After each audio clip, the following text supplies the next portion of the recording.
Well, yung inspektor ng Philippine Coast Guard na nagsabing walang overloading, maliwanag pa sa sikat ng araw na talagang meron dahil number one, maraming mga eyewitness, mga pasahero na nandoon, na survivor, na nagsabing talagang overloading ay naganap sa MV Tricia Christine. Number two, yung DOTR sa kanilang investigation, they admitted na talagang may overloading. Yung Coast Guard lang ang hindi nag-admit. Although not the Coast Guard itself, the organization, but the investigator. Kaya sabi ko, investigator, kasuhan ng pagsisinungaling.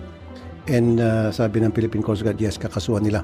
Pag-aaralan nila at imbestigan at kakasuhan kung kailangan yung Coast Guard na nag-investigate na nagsinungaling na sinasabing walang overloading when in fact meron naman.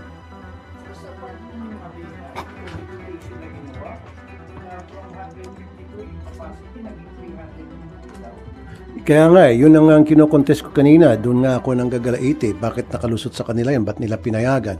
Most likely, kaya nila pinayagan. Baka meron silang natanggap na regalo mula sa shipping lines.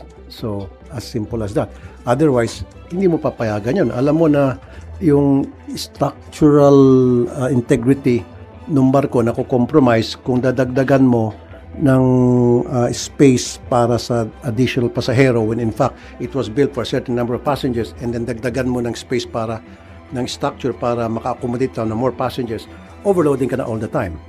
Plus iba pa yung overloading sa cargo na palaging nagaganap na isa sa mga dahilan kung bakit itong MV Christine ay lumubog dahil sobra-sobra yung karga ng mga truck na may bigas na cargo.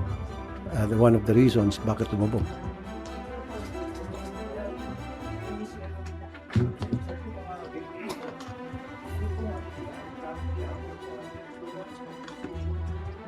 Kanina, nakausap nila, they had the opportunity, some of them, na makausap yung Marina, makonfront yung Allison Shipping and the Philippine Coast Guard. And then I believe na gusto rin silang kakausapin ng Philippine Coast Guard today. And my office will be talking to them as well. At titingnan ng opisina ko kung paano kami makatulong personal sa kanila. Kung anong magagawa din ng aking tanggapan para one way or the other we can help them. Doon sa case ng Allison, kasi nabanggit niyo rin, dami na niyang record yung Allison. Ano ang dapat gawin dito sa kumpanyang ito na napakarami na niyang maritime incident? 32 as a matter of fact since 2018 hanggang to the present. Pero they divided it into two categories, high risk and low risk. And then yung high risk, yung dalawang may lumubog.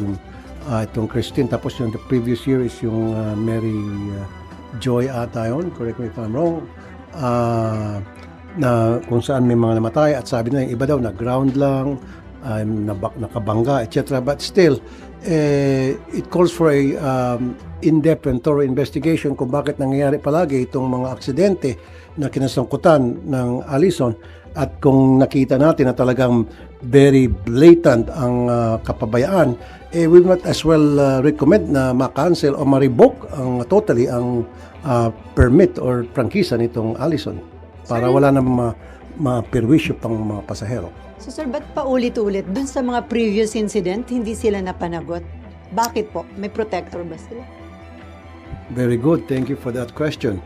Kasi yan din ang tinanong ko kanina kasi meron yung lumubog na barko na may mga nasunog pa nga mga pasahero, a total of how many? 20 plus something? 30 plus ang namatay at nasunog. I forgot the name of that vessel. Lady Mary Joy. And then I asked Marina kung ano na nangyari sa ginawa nilang investigation at kung meron bang naparusahan o meron ba silang ginawang aksyon o sanction man lang as a result.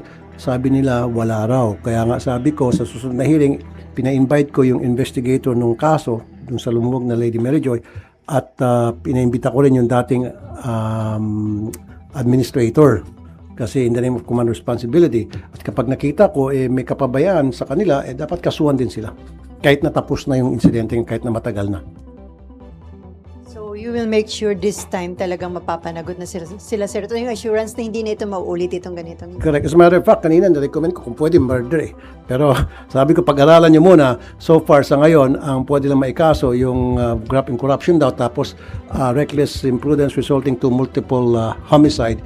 Yan ang so far. But sabi ko, pag-aralan nyo na baka pwedeng murder just because, sa aking opinion, alam naman nila na yung kanilang barko ay bulok at kanilang barko ay hindi seaworthy at alam nila na kapag pinilit nilang ipalaot yun, mayroon mga mamatay, may mga malulubog and then ginawa pa rin nila. So parang anticipated na nila na may mamatay and yet ginawa pa rin nila, baka pwedeng murder. Pero may info kayo ba sir na may connection sila kaya ganun yung nangyari before? That I cannot say in certainty na meron silang connection. Yun ay haka-haka, yun ay opinion ng ibang mga tao, yun ay ibang mga tao na kausap ko, mga sources ko, na nagagamit nila ang kanilang connection daw, allegedly. Sir, yung office nyo din po ba? Yung opisina nyo po, check nyo din kung possible nga ba talaga yung murder charges against the owners of Allison. Well, I'll have to consult my legis team kung possible yun. Kasi mas gusto ko murder, mataas na kaso para wala na silang bail. Kasi paulit-ulit na lang eh. Meron nang namatay dati, meron nang mga nasugatan. And I don't want this to happen anymore. At para it will send a signal to other shipping company owners na mag-ingat na sila na wag nilang gayahin itong Allison na padalos-dalos at burara. Ika nga. I'm sorry for the word. Sir, hindi kayo na-satisfy at all dun sa mga naging sagot ng Allison, the representative nila dun sa hearing? No. Maraming instances na kinukontra sila ng mga survivors. Marami silang sinasabi na tumulong sila. Pero yes, tumulong sila pero hindi naman talaga 100% na tulong na satisfied yung mga survivors. So I go for the survivors. Kung anong sinabi ng mga survivors, I would believe the survivors better than the Allison. Kasi ang Allison, paulit-ulit na lang sinungaling dahil paulit-ulit yung insidente ng pagka-disgrasya ng kanilang barko o involved sa accidents. Sir, is it okay to ask other issues po? Yes. Sige. Sir, maybe get your comment lang, sir, dun sa latest Chinese embassy statement saying that some senators continue to threaten and intimidate some foreign embassy, including them. Are there efforts from the Senate to threaten and intimidate po the Chinese embassy? I haven't heard of any senators threatening the Chinese embassies. Ewan ko, baka katang-isip lang nila. Meron ba kayo sa media, meron ba kayo narinig na mula sa isang senador na binabantaan yung China? I don't think so. Unless kung meron akong makita, mabasa, marinig. Soundbites. That you passed is not in any way threatening them, sir. No, it's not. The resolution is no way a threat to any members of the Chinese embassy. Sir, how should we treat them as a guest knowing na medyo nagiging disrespectful nga po, sabi ng ilang mga senador, towards lalo sa mga senador din po?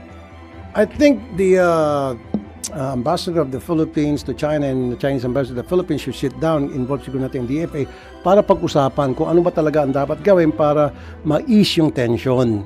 Kasi ngayon, medyo tense ng both sides, especially dun sa nangyari sa West Philippine Sea.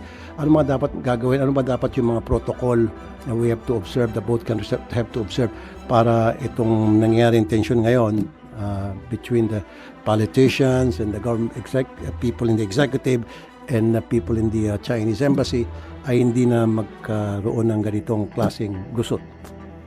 Sir, it seems lahat ng mga nagiging statements sa plenary session ng ilang senador binabantayan ng Chinese embassy. So lagi silang may statement kung ano man yung nabanggit. Anong dapat gawin doon? Dapat bang magsagutan both sides? I don't know bakit niya binabantayan ang sinasabi ng mga senador sa plenary. Karapatan naman ng mga senador na express yung kanilang opinion, yung kanilang saloobin on behalf of the Filipino people.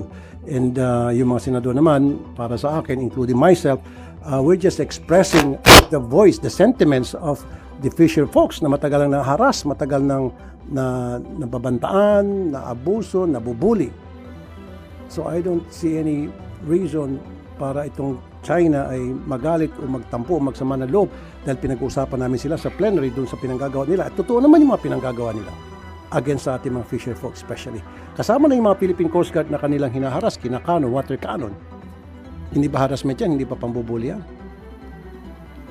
Sir, as part ng Blue Ribbon Committee, nakuha niyo na ba yung copy ng final partial committee report at kung pumirma na po kayo doon? 400 pages kasi yon or something.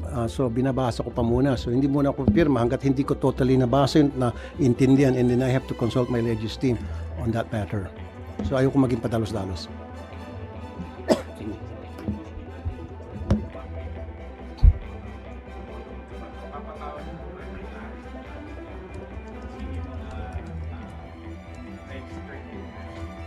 Kanina, ang pumunta ay representative at kamag-anak ata ng owner at kasama rin ata siya sa SEC registration from what I believe.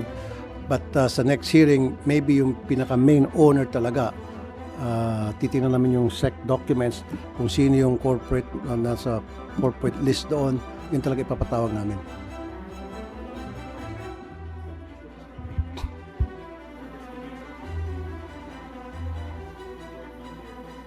Yes.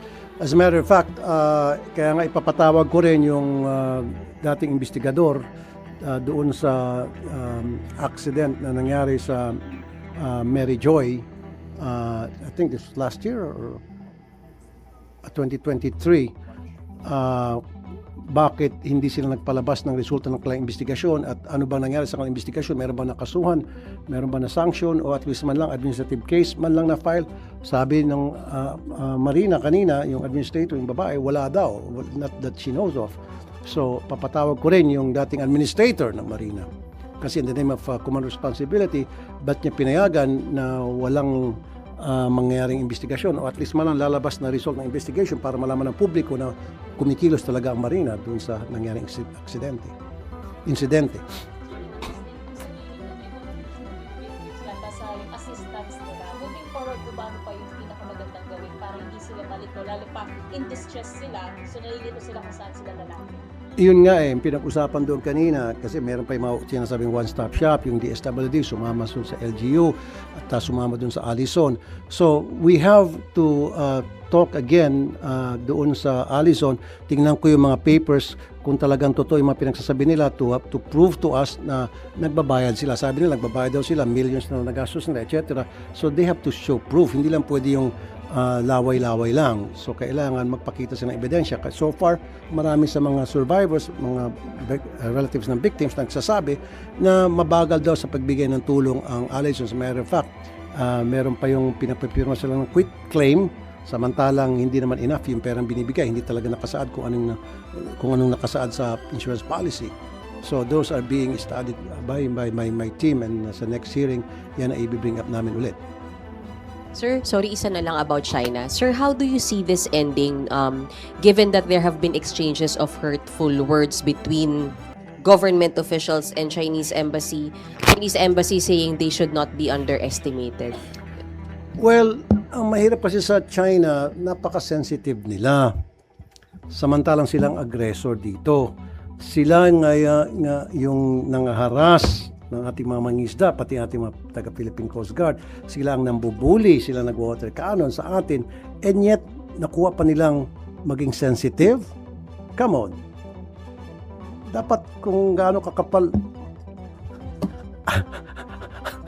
ang blip, blip, blip. Okay. Sorry, baka mamaya, hindi na. Sir, sorry, isa na lang talaga. Sabi kasi ni Sen JV, he went to the extent of dapat palitan na yung ambassador kasi he's not helping to ease out yung nangyayaring tension. Kayo po, sir? I do agree kasi very aggressive siya at very sensitive compared siguro sa mga previous ambassador ng China na assigned dito sa Pilipinas. Itong isa, masyado siyang sensitive and aggressive at the same time, parang balat sibuyas, and agresibo siya sa kanyang mga aksyon.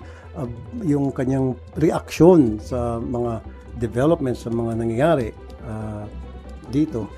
I think, yeah, maybe, well, wala naman akong recommendatory power o wala akong authority para sabing palitan. Pero it will be best for the interest of the Chinese and Philippine relationship na siguro magkaroon ng bagong ambassador. It will help a lot. Sir, bukod po sa murder, ano po yung nakikita natin na pwede pang ikaso?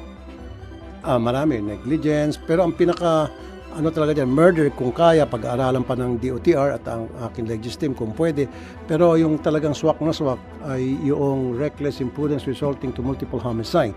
And then idinagdag ng DOTR, graft and corruption daw. So dalawa na agad yun. Kaya kung may murder, mas maganda, mas mataas, di maalis na yung resulting to multiple homicide. Reckless imprudence resulting to multiple homicide, doon na tayo sa murder kasi mas mataas na ka-case yun.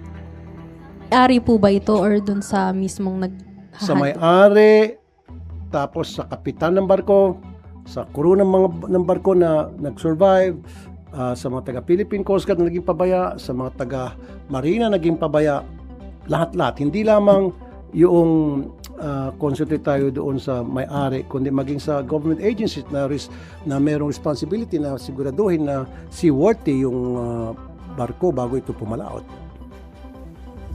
Sir,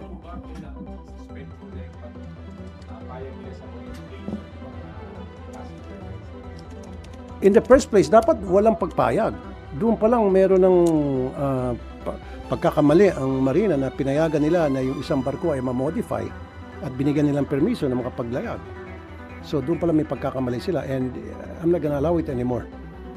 That is something na seriously be put into consideration na they will not do it again, or any shipping company for that matter will not do that kind of thing, modifying, altering yung original na anyo ng barko o built ng barko nila.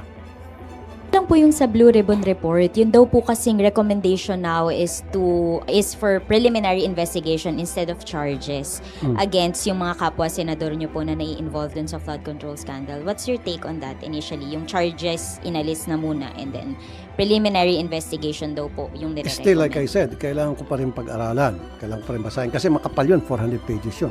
Wala pa ata ko sa mga 20 pages pa ang babasa ko. So, just imagine. Ha? Hindi, kasi marami din ako binabasa. Hindi lang naman yung babasahin ko. Marami pa rin ako, siyempre, may mga kaso na ako hinawakan, may mga hearings ako hinawakan. So, binabasa ko rin yung mga reports doon. At marami pa tayong mga pinagtutuunan ng pansin. Hindi lamang yan. Marami naman akong committing hawak. Pero sir, yung initial, yung una-unang draft na nagre-recommend ng charges, ano po ba yung take po ninyo doon? Like I said, kailangan kong basahin muna lahat. Sir, kahit yung naunang draft po, Yung nauna, hindi ko... yung nag-leak. Yung nag-leak na draft po, sir. Buti pa hindi siya Rich, nagkaroon kami. Ako, Hindi nyo wala. din po nabasa yun. Hindi ko nabasa yun. I'll be more than happy and willing kumadama. Pwede ba hingi ako sa inyo? Talaga kaya kayo nasa media, kayo mabibilis pagdating sa information gathering. Diba? Pero sir, as part of the majority, wala kang commitment na pipirma kahit let's say with amendments, with reservation? Until such time na matapos kong basahin yung 400 pages na committee report, only then will I decide whether to sign or not to sign. Kasi kung hindi naman makuha nga ng enough signatures, hindi maire-report out sa plenary. It depends dun sa appreciation ko sa nilalaman sa committee report. Pag nakita ko na karapat-dapat ako mag-sign, then I will sign. Pag nakita ko na, wait a minute, mukhang hindi ata tama yung mga nandito, kulang, etc., then I will not sign. As simple as that. Pero dun ba sa mga initial meeting ng Blue Ribbon, hindi kayo nag-suggest ng mga dapat baguhin ng mga wordings? Kasi, No, I never do that ever. Maski na sa mga ibang committee, hindi po ako nagsasuggest ng mga wordings. Hindi ko pinapakilaman ng trabaho ng committee chairman.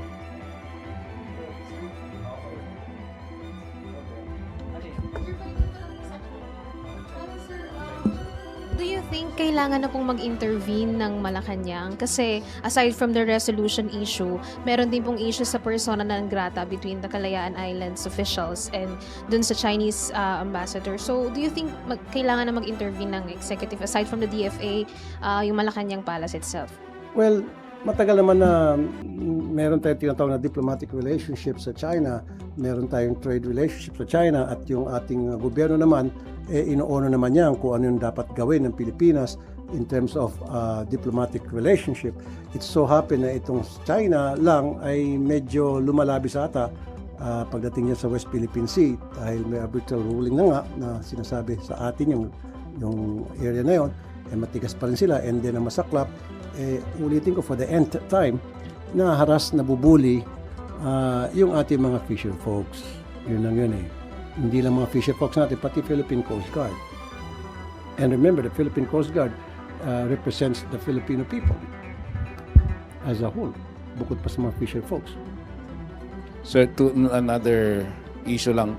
Kasi kahapon, binanggit nyo yung pangalan ng dalawang supposedly big-time e-sabong operators.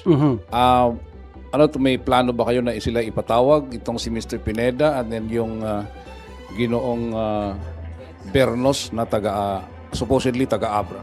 Until makakuha ko enough evidence, pieces of evidence na linking them to e-sabong, then that's the time na ipatatawag ko sa kanila. So far, yung pagbanggit ko kahapon, that was as a result of information given to me by reliable sources.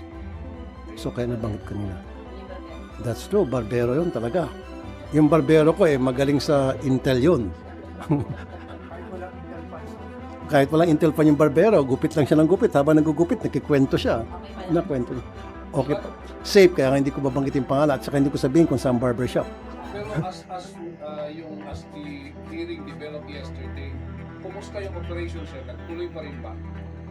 That nag-down na. Okay, well, thank you sa DICT, CICC, ano pa ba, PNP, ACG. Well, thank you kasi for the longest time, last year pa yan, ang pagsasabi sa akin, hindi nila take down. Pero yung mga iba, by the thousands na nati-take down agad nila. In fairness to them, after a few days, nati-take down na agad. Pero itong dalawa, hindi ma-take down. At least kahapon, siguro dahil sa hearing, na-take down. Pero kung hindi sa hearing, kung walang hearing, baka hindi, tuloy-tuloy pa rin yung pag-operate nila.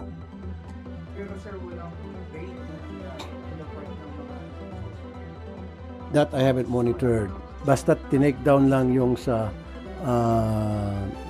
internet, yung sa online.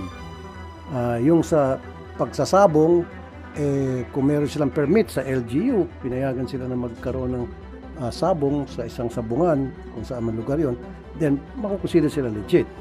Pero once na sila ay pumasok online as e-sabong, which is bawal na sa bansa natin, doon sila naging illegal, doon talaga dapat sila i-rate. Kaya lang, hindi natin malaman kung saan yung mga IT nila, saan yung mga computers nila. Yun, hindi pa ata alam ng PNP. Kaya walang rate, kundi i-down lang, which they did naman. So ngayon today, sir, wala kayo namang monitor na nag-resume yung one-time broadcast mo? As of kanina, minonitor ng Legis staff ko, down pa rin. Again, thank you sa PNP, sa CICC, NBI. Okay? Thank you.